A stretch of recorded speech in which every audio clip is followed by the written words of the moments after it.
último, al clímax del libro de Romanos. Es la parte donde Pablo nos va a completar todo el paquete de la salvación y terminar este paquete de la salvación con la soberanía de Dios. Y lo que va a hacer Pablo va a ser revelarnos algunas cosas que no fueron reveladas antes. Quizás necesitamos de la sabiduría y del entendimiento espiritual para poder comprender esta porción. Así que vamos a orar en este momento para que Dios mismo sea abriéndonos los ojos del entendimiento. Oremos. Padre, en esta noche queremos pedirte que al abrir tu palabra, Señor, tu Espíritu esté obrando en nuestras vidas. Te damos gracias, Señor, por la morada del Espíritu en nosotros.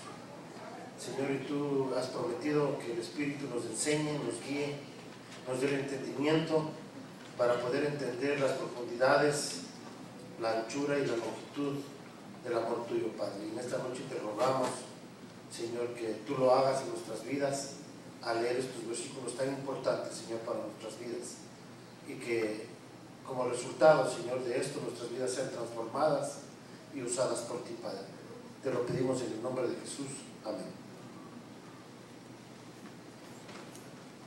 Romanos, en el capítulo 8 hemos visto la importancia que es la morada del Espíritu en nuestras vidas, que es el Espíritu Santo en nuestras vidas, que viene a romper la ley del pecado para permitirnos vivir una vida en victoria, ya no una vida de derrota, ya no en el sube y baja de las emociones, sino que ahora podemos vivir en victoria.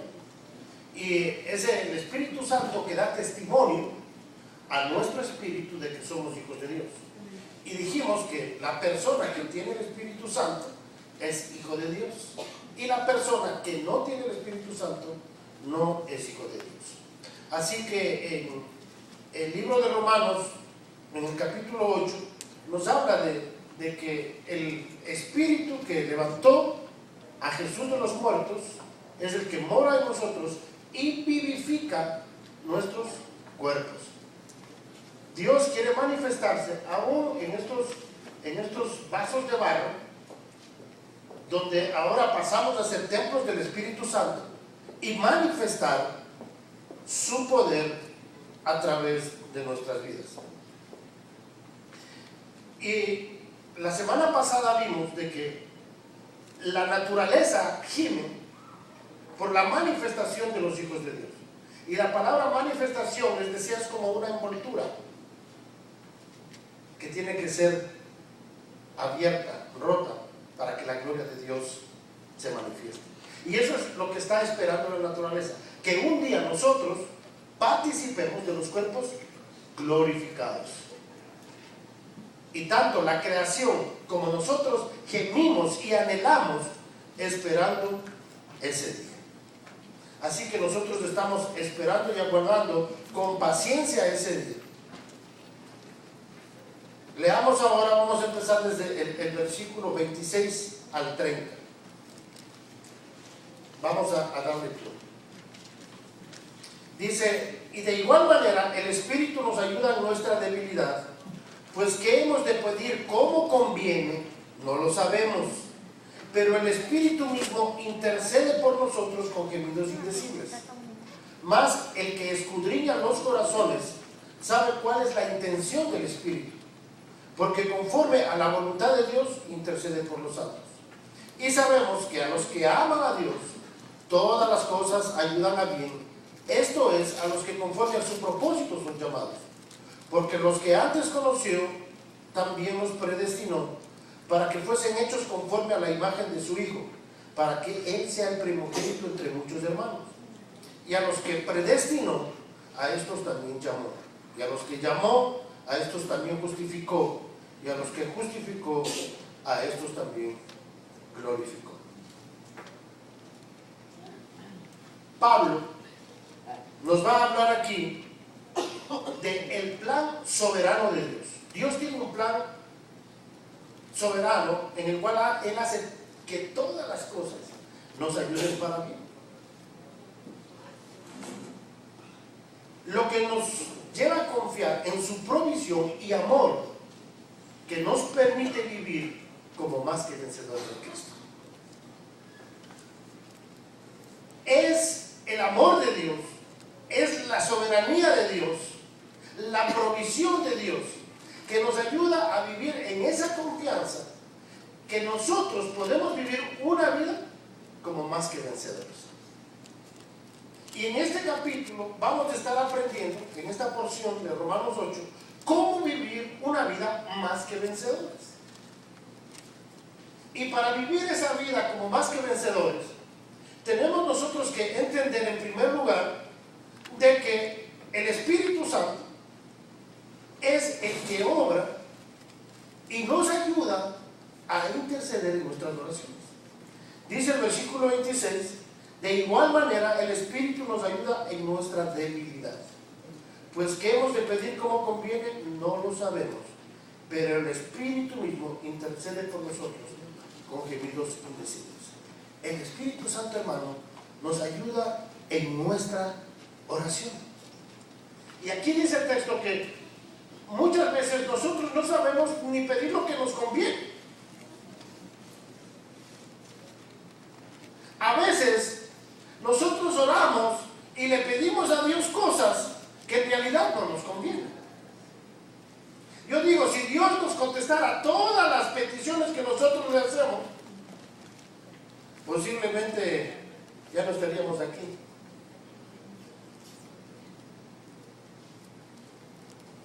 Pero el Espíritu Santo de Dios obra en nuestras vidas y por su amor, porque es el amor de Dios, es el Espíritu que nosotros clama Abba Padre, dice que nos ayuda a interceder por nuestras oraciones. Es como que el Espíritu de Dios traduce nuestras oraciones, expresa lo que realmente necesitamos. Y tenemos que darle gracias a Dios, hermanos.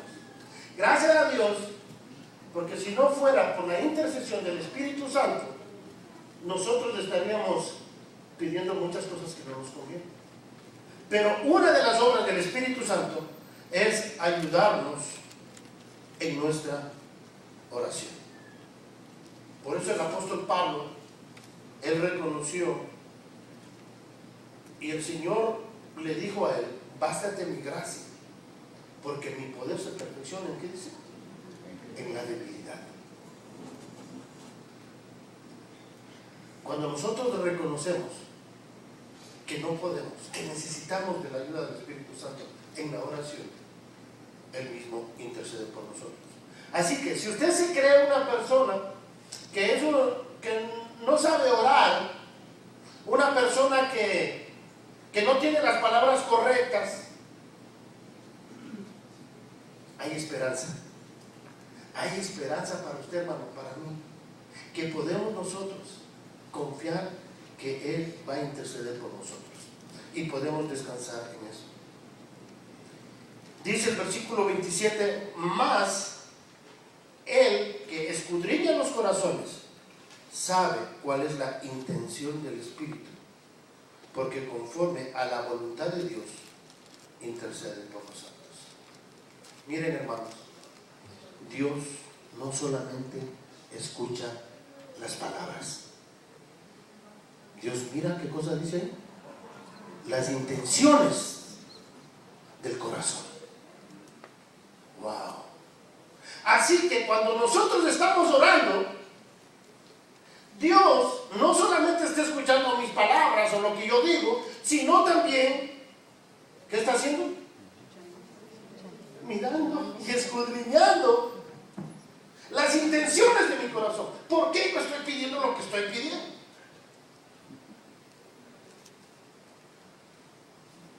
Me acuerdo de Juan y Jacobo, que un día estaban caminando con el Señor Jesús y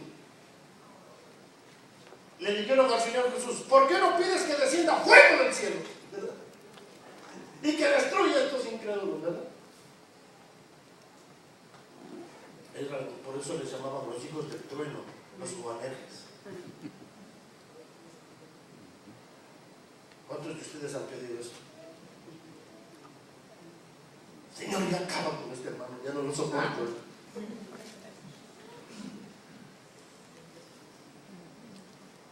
Hermanos, el Espíritu conoce las intenciones del corazón.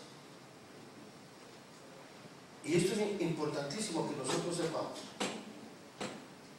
que Dios escucha nuestras oraciones, pero no solamente nuestras palabras, sino también lo que anhela tu corazón.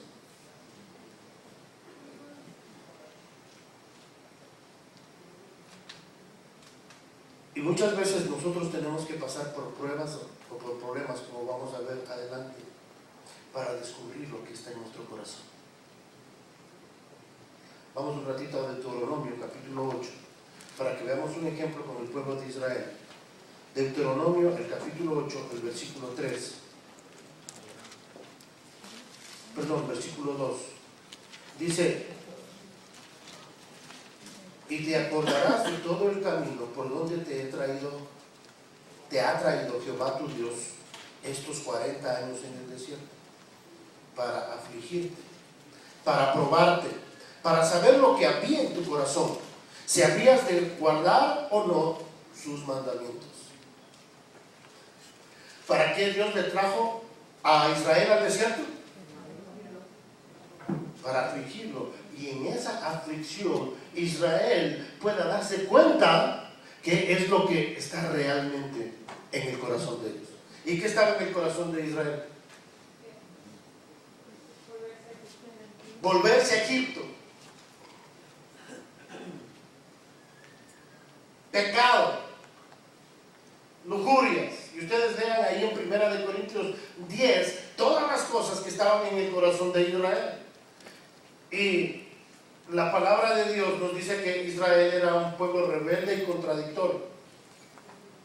Era incircunciso de corazón. ¿Saben qué? Hermanos, miren, las pruebas que nosotros pasamos muchas veces nos sirven para mirar qué es lo que estamos pensando. ¿A usted no le ha pasado alguna vez eso? Que se horroriza de lo que usted está pensando. No sabía que yo podía pensar esto, ¿verdad?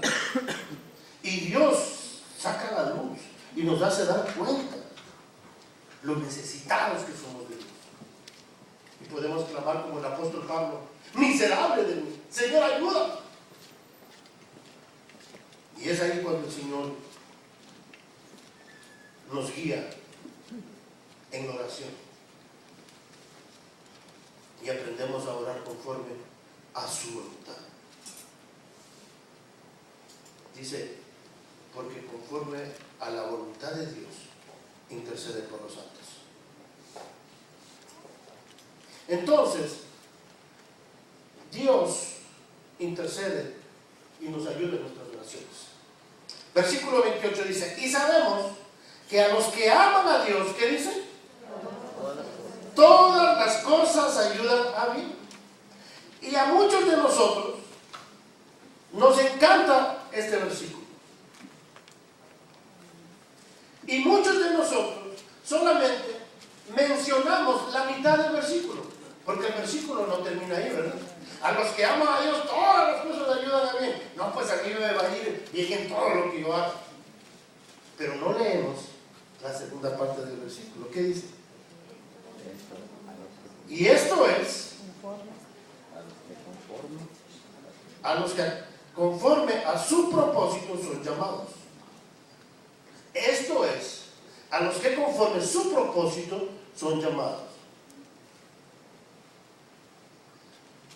Cuando nosotros mencionamos solamente la mitad de este versículo, ¿verdad? Es una posición muy cómoda para nosotros, pero sin fundamento. Sin fundamento. A nosotros nos conviene, hermanos, estar dentro de los propósitos de Dios.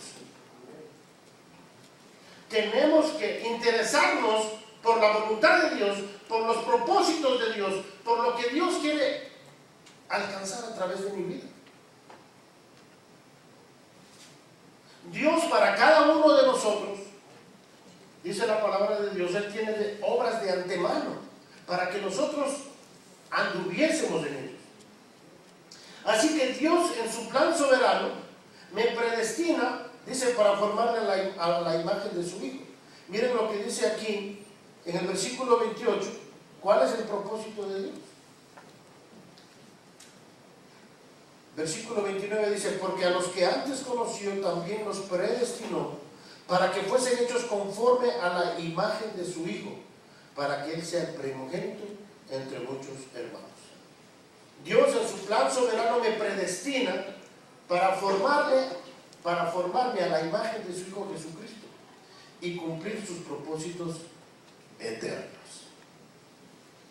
Miren, hermanos, y este es uno de los versículos que mucha gente confunde. ¿Qué es la predestinación? La palabra predestinación es un destino previo. Predestinación. Un destino previo. ¿Destino previo para quiénes? Un destino previo para sus hijos, para los que han recibido a Jesucristo, para los que han nacido de nuevo, para los que tienen el Espíritu Santo. Dios, ¿cuál es el destino previo para ellos? El ser formados a la imagen de su Hijo. Es decir, que para cada uno de nosotros Dios tiene un propósito. ¿Cuál es ese propósito? Formarnos a la imagen de su Hijo. Y todas las cosas que nos sucedan a nosotros, todas las cosas que nos pasan en nuestra vida, Dios las permite para que el carácter de Jesucristo sea formado. Muchas veces nosotros renegamos de algunas cosas que nos suceden, ¿verdad? Especialmente aquellas cosas que nos pulen nuestro carácter. Muchas veces aquellas cosas que nos sacan de casillas. Muchas veces Dios pone a personas insoportables y les usa como lija para pulirnos de nosotros.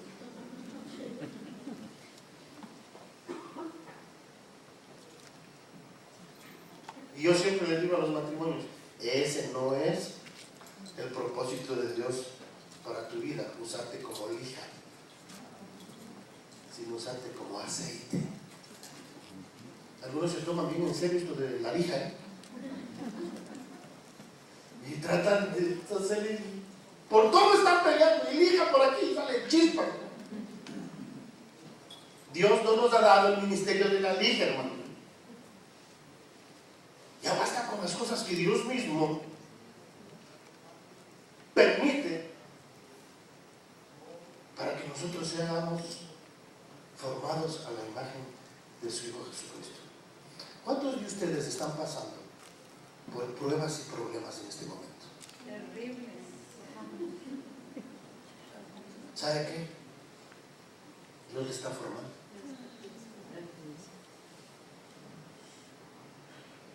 Dios nos está formando. Dios no ha terminado con nosotros. Y lo que Él quiere es que nosotros nos demos cuenta que este es nuestro corazón. Si en realidad nosotros le estamos dando honra y gloria a Dios, o es que nosotros nos estamos llevando la gloria.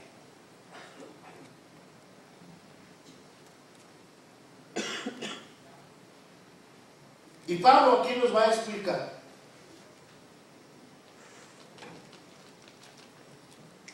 cuáles son los propósitos. El primer propósito es que yo sea conforme a la imagen de su Hijo.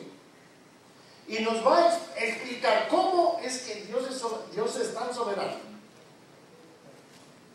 en todos los aspectos, de principio a fin de la salvación. Entonces Pablo aquí nos va a explicar cosas que humanamente son difíciles de explicarlas, pero nosotros confiamos en lo que la palabra de Dios dice, ¿verdad? Y dice así, versículo 30: Y a los que predestinó, esto es, a estos también llamó. Ok. A los hijos de Dios, que Dios nos ha dado un destino previo. Antes de darnos ese destino previo, ¿qué hace Dios? Nos llamó. ¿Cómo Dios llama a la gente? ¿Cómo es que Dios llama?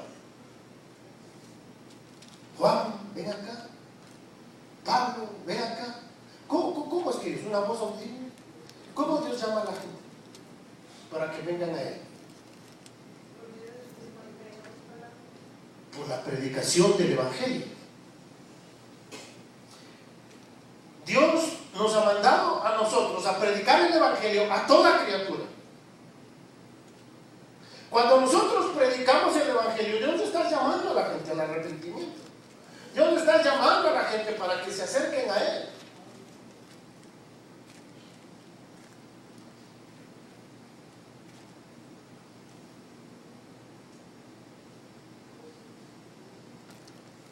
Dios nos quiere usar a cada uno de nosotros para que prediquemos el Evangelio. Dios quiere que usarnos como instrumentos para llamar a la reconciliación con Dios. Y dice a los que llamó, a estos también, ¿qué dice?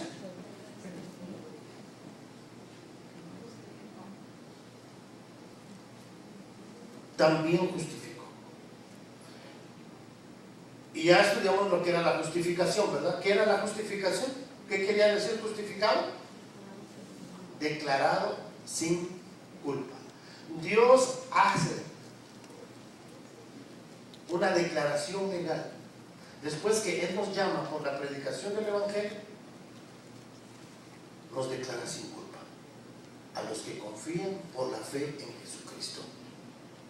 ¿Usted ha confiado que Jesucristo derramó su sangre para limpiarle todo pecado? ¿Usted ha confiado en Él y tiene esa convicción que el Espíritu Santo le da de que usted ya no tiene culpa? Entonces usted ha sido una persona que ha sido llamada, ha sido una persona que ha sido justificada, y a Él es el que le predestina para que sea conforme a la imagen de su Hijo. La predestinación es para los creyentes. La elección viene primero. Dios elige, llama, justifica, te predestina para que seas como su Hijo, y luego, ¿qué dice? Y a los que justificó, a estos también, ¿qué? Glorificó. Entonces, ese es el orden. Dios elige, Dios llama, Dios justifica, Dios te predestina, te santifica para que seas como su Hijo. Empieza un proceso de formar en ti el carácter de Cristo.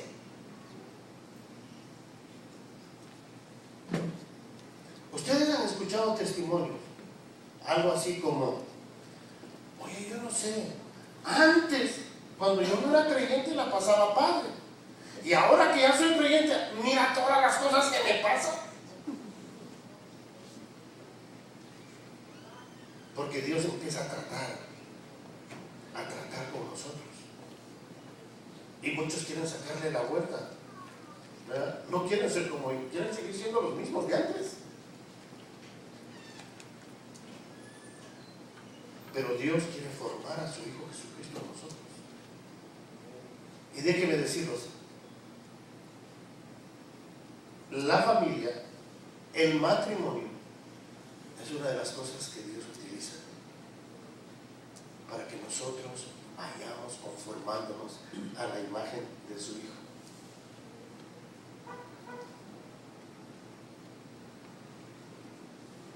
Déjenme decir, si usted es casado o casada, Dios eligió a esa persona para que usted sea formado a la imagen de su Hijo.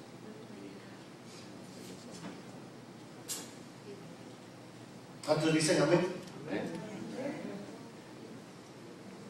¿Están tristes o qué? Somos instrumentos de la gloria de Dios. Dios nos ha escogido como instrumentos de su amor, para que el amor de Dios que ha sido derramado en nosotros por el Espíritu Santo, dice Romanos 5:5, nosotros compartamos con nuestro cónyuge. Usted es un instrumento del amor de Dios. Y no me voy a meter al tema del matrimonio, porque eso es un tema muy amplio. Pero debemos entender esto. Los hijos que Dios nos da, Dios los utiliza como instrumentos. Y las pruebas que nosotros podamos tener, a veces nos pasan tantas cosas en nuestras vidas que nosotros oramos a Dios, que Dios las quite. Señor, ya no aguanto más, Señor, quítame esto. ¿Y qué te dice el Señor? Bástate mi gracia, porque mi poder se perfecciona en la debilidad. Dios quiere que aprendamos a depender en Él. Quiero decirle un secreto: nadie puede cambiar a nadie. Usted no va a poder cambiar a su cónyuge, y su cónyuge no le va a poder cambiar a usted, aunque tratamos, ¿verdad? Aunque tratamos, ¿verdad? Quisiéramos que cambie y que sea como yo quiero que sea, pero nosotros no tenemos el poder de cambiar a nadie. Es Dios el único que va a hacerlo.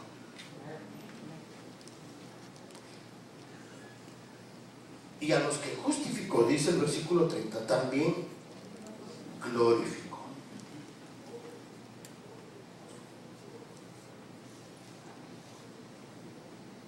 Hermanos, está garantizado de que un día nosotros vamos a participar de su gloria. Entonces, hermanos, ¿qué quiere decir esto de Romanos 8:28? A los que aman a Dios, todas las cosas ayudan a bien.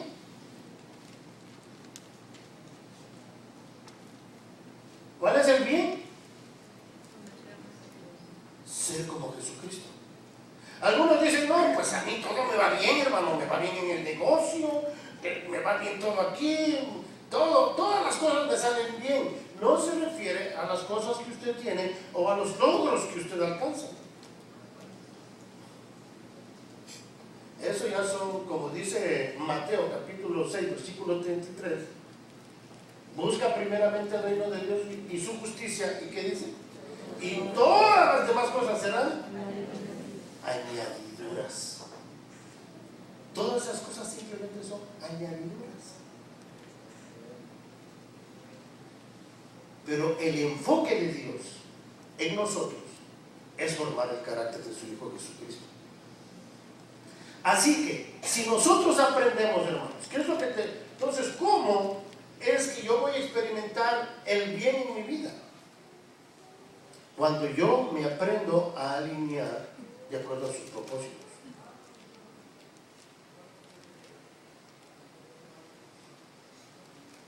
Aprendemos aquí en Romanos 8, en el contexto que nosotros leímos, de que Dios tiene un propósito tanto para la creación como para nosotros, ¿verdad? Que estamos gimiendo con gemidos indecibles. Entonces, Dios tiene propósitos para nosotros y para la creación. Para la creación, que va a ser transformada y va a ser cielos nuevos y tierra nueva. Y para nosotros, de tener cuerpos glorificados y de ser como Cristo es. ¿Será posible eso? Miren Efesios capítulo 1, versículos 13 y 14. Efesios 1, 13 y 14 está la garantía.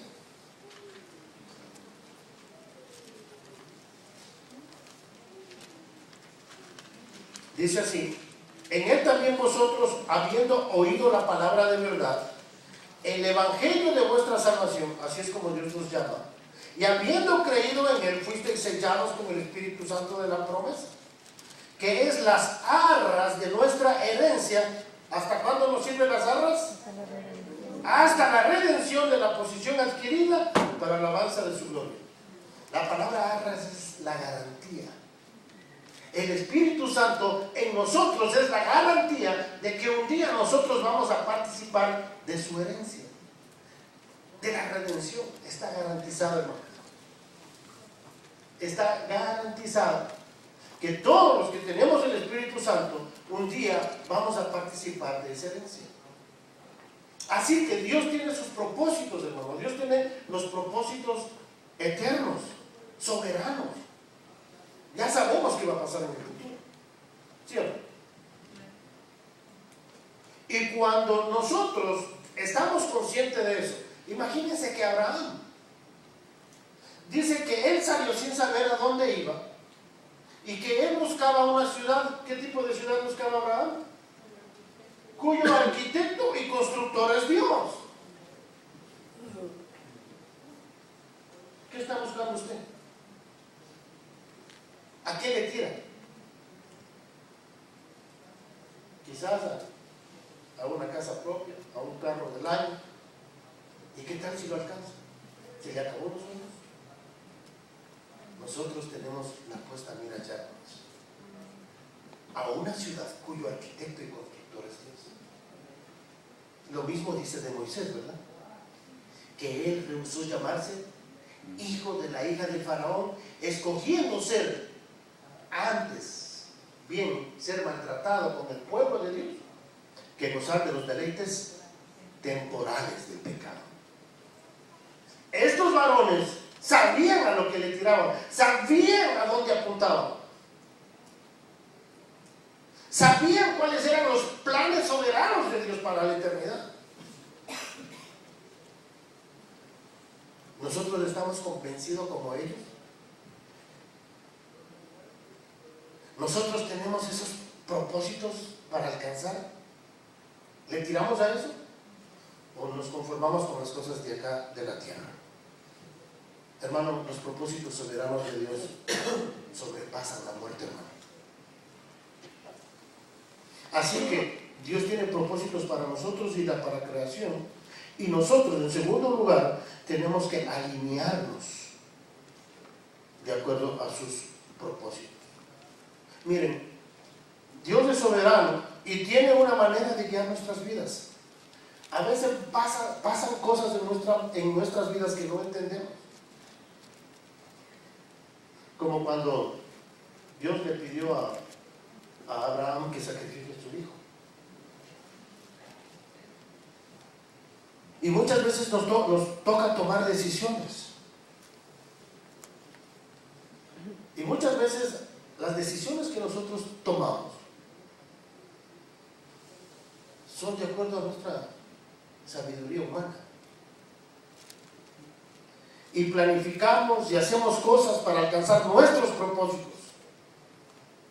Y muchas veces, aún así, no nos sale como nosotros planificamos. Y es aquí cuando este versículo nos sirve a nosotros de guía. ¿Qué es lo que tenemos que hacer para alcanzar los propósitos que Dios tiene para nosotros? Tenemos que alinearnos a sus propósitos.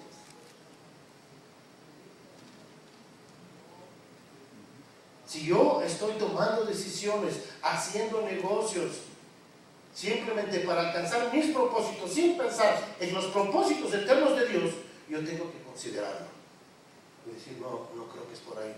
Mejor yo tengo que invertir el tiempo en esto, invertir el dinero en esto, porque esto es lo que yo creo que Dios quiere para mi vida.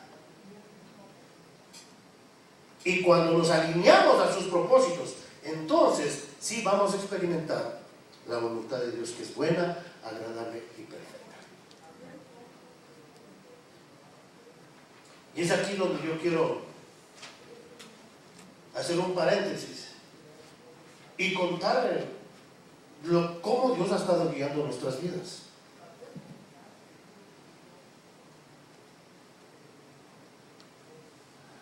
Cuando el Señor nos llamó al ministerio, yo ya les conté el otro día, ¿verdad? Que estaba en la universidad y que ahí estábamos muertos, ¿se acuerdan?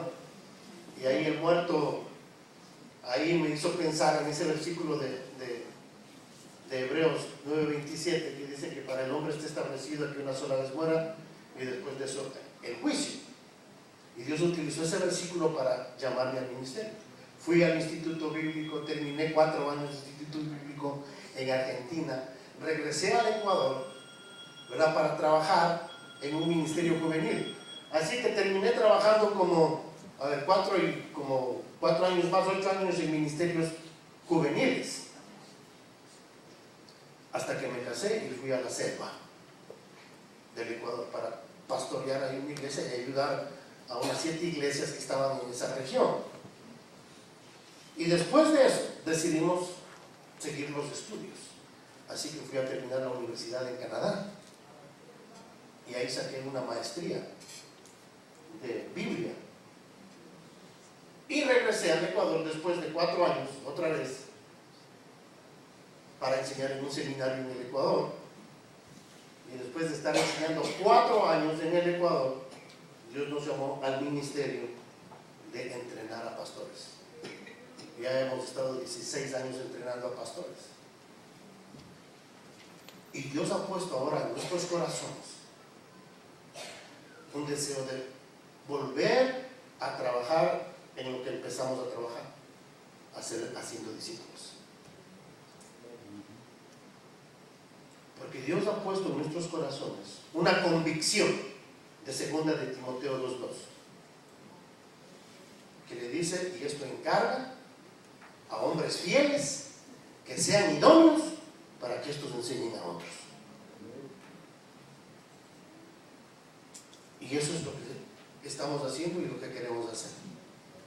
Hemos estado tratando de hacer aquí, de acuerdo con algunas limitaciones, etcétera, que pasamos, pero el Señor ha abierto una puerta grande en Ecuador y nos están esperando. Y ahorita estamos en los papeleos y le pido que oren porque esta mañana ya envié los papeles que me pidieron porque ya di el examen de la ciudadanía, ¿verdad? Y ya pasé el examen y ahora están los papeles de esta mañana. Ayer estuvimos como hasta las 2 de la mañana juntando papeles para mandar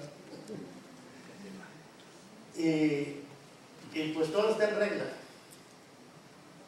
Gracias a Dios encontré un pasaporte que pensé que se había perdido y pudimos sacar copia de todos los pasaportes de entradas y salidas al país. Creo que ya si no me dan la ciudadanía es porque Dios tiene otros planes, ¿no? Pero vamos a regresar al Ecuador. Pero les quiero contar algo. Hay una iglesia en el norte que nos va a adoptar como misioneros. Y vamos a ir ahora ya en octubre. Nos están invitando a una conferencia misionera ahí.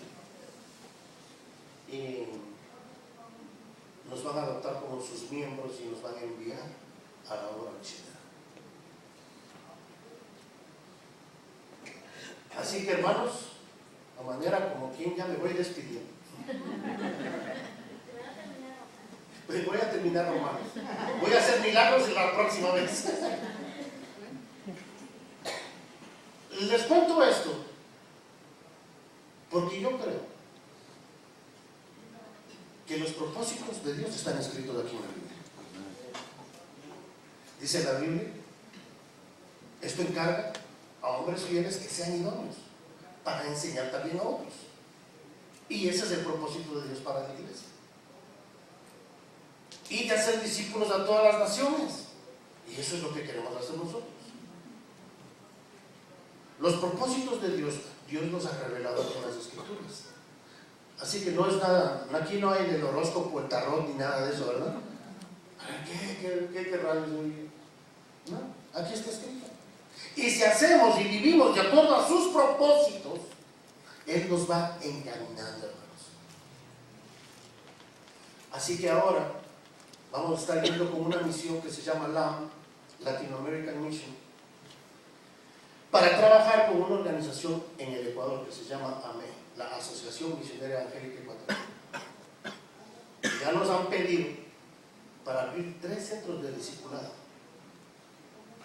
para apoyar a 9 iglesias, para enseñar a los misioneros y a los líderes de esas iglesias en el área de discipulado. ¿No les parece grande esa foto? ¡Wow! Así que va a ser algo, estoy esperándose y orando, pero les quiero contar algo.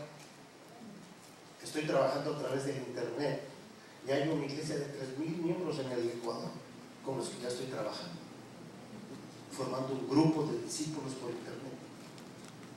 Y ellos se han comprometido a trabajar conmigo por 4 años para estar formándoles como discípulos que van a ser hombres fieles, que sean idóneos para enseñar a otros. Y el Señor me ha permitido escribir un currículum de 4 años para las iglesias locales. Así que le pido que oren por eso, hermanos, para que la gloria, el poder se manifieste, el poder de Dios se manifieste en eso. A los que aman a Dios, todas las cosas les ayudan a bien. Y eso es a los que conforme a su propósito son llamados. ¿Cuáles? Tenemos que aprender a orar de acuerdo a los propósitos de Dios. Así que estamos confiando en que Dios nos va a guiar a un destino y que Él hará su obra.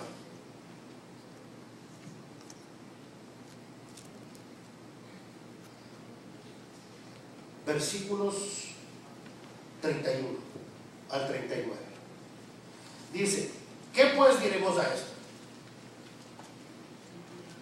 A todo esto que ya nos dijo, ¿no? Que a los que llamó, a estos también testificó, y a los que testificó, a estos también glorificó. ¿Qué pues diremos a esto? Si Dios es por nosotros, ¿qué dice? ¿Quién contra nosotros? Híjole. El que no escatimó ni a su propio Hijo, sino que entregó por nosotros, sino que lo entregó por nosotros, ¿cómo no nos dará también con Él todas las cosas? ¿Quién acusará a los escogidos de Dios? Dios es el que justifica.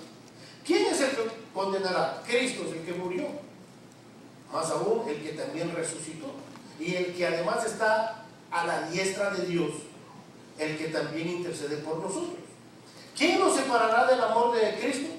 ¿Tribulación, o angustia, o persecución, o hambre, o desnudez, o peligro, o espada? Como está escrito: por causa de ti somos muertos todo el tiempo, somos contados como ovejas de matadero. Antes, en todas estas cosas, ¿qué dice? Somos más que vencedores. Somos más que vencedores por medio de aquel que nos amó. Por lo cual estoy seguro de que ni la muerte, ni la vida, ni ángeles, ni principados, ni potestades, ni lo presente, ni lo porvenir, ni lo alto, ni lo profundo, ni ninguna otra cosa creada, no si acaso se te ocurra alguna, nos podrá separar del amor de Dios que es en Cristo Jesús, Señor nuestro. Amén. Hermano, absolutamente nada, eso es lo que quiere decir, nos va a poder separar del amor de Dios. Amén. Y esta es la razón porque la que nosotros podemos ser más que vencedores. En primer lugar, ¿por qué podemos ser más que vencedores? Versículos 31 y 32.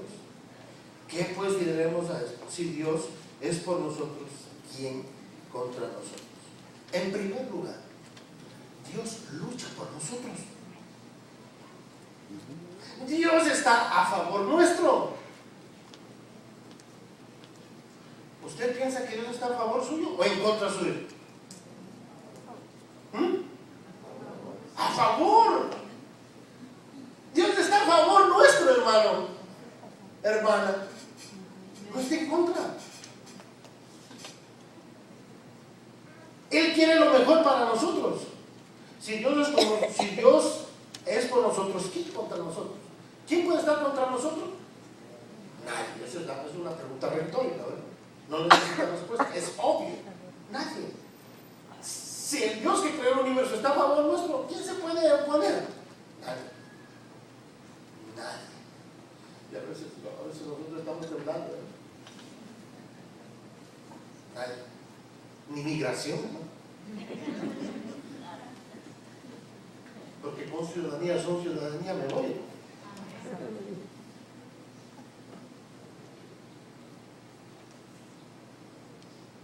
El que no escatimó a su propio Hijo, dice, sino que lo entregó por todos nosotros, ¿cómo no nos dará también con él todas las cosas? Y aquí es como que a veces a nosotros se nos corre, no sé, se nos olvida. Dios ya ha dado lo más precioso. ¿Cómo Él no nos va a dar todas las cosas? Yo te salvo, yo te justifico y tengo un plan de glorificarte a ti, pero no te voy a dar esto. ¿Usted piensa que Dios funciona así? Dios nos va a dar todas las cosas que nosotros necesitamos para cumplir, ¿qué cosa? Sus propósitos, sin lugar a dudas. Y por eso tenemos que estar seguros de que lo que estamos haciendo está dentro de los propósitos de Dios. Hermanos, Dios nos ama intensamente. Él dio a su propio Hijo. En segundo lugar, versículos 33 al 37. Nadie puede acusar o condenar porque Dios nos perdonó y nos ama. Por esto es que nosotros somos más que vencedores. Dice el versículo 33, ¿quién acusará a los escogidos de Dios? El mismo que te justificó y te declaró sin culpa, ¿te va a acusar?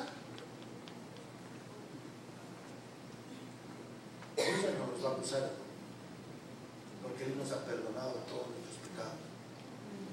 Lo que sí Él va a hacer es que nos va a juzgar las cosas que nosotros hacemos. Dios nos va a tomar cuenta a cada uno de nosotros lo que hemos hecho, sea bueno o sea malo. Cada uno de nosotros va a tener que pasar por el tribunal de Cristo. Eso estamos viendo, ¿verdad?, los domingos. Cada uno, independientemente, nos compartía el pastor, y es cierto. Cada uno va a dar a Dios cuenta. Pero Él ya no nos va a condenar a nosotros, porque Él mismo nos justificó. Dios se contradeciría, ¿verdad? Yo te perdono. Ahora, ¿por qué hiciste esto? ¿Por qué pecas? Dios nos ha perdonado todos nuestros pecados. El único que nos puede acusar a nosotros, ¿quién es? Satanás, dice. Es el acusador de los hermanos. Creo que es Apocalipsis 12:10. Él es el acusador de los hermanos. Cuando hay hermanos que se dedican a acusar a otros, no están quitándole el ministerio a Satanás. Déjenle que haga su trabajo. Versículo 34. ¿Quién es el que condenará? Cristo es el que murió, más aún el que también resucitó, el que además está a la diestra de Dios y te puso juntamente con Él en los lugares celestiales. Él intercede por nosotros. Él intercede por nosotros. Dios ya no nos puede condenar, al contrario, Él está intercediendo por nosotros. Dios ya no nos va a condenar. Podemos estar seguros de eso.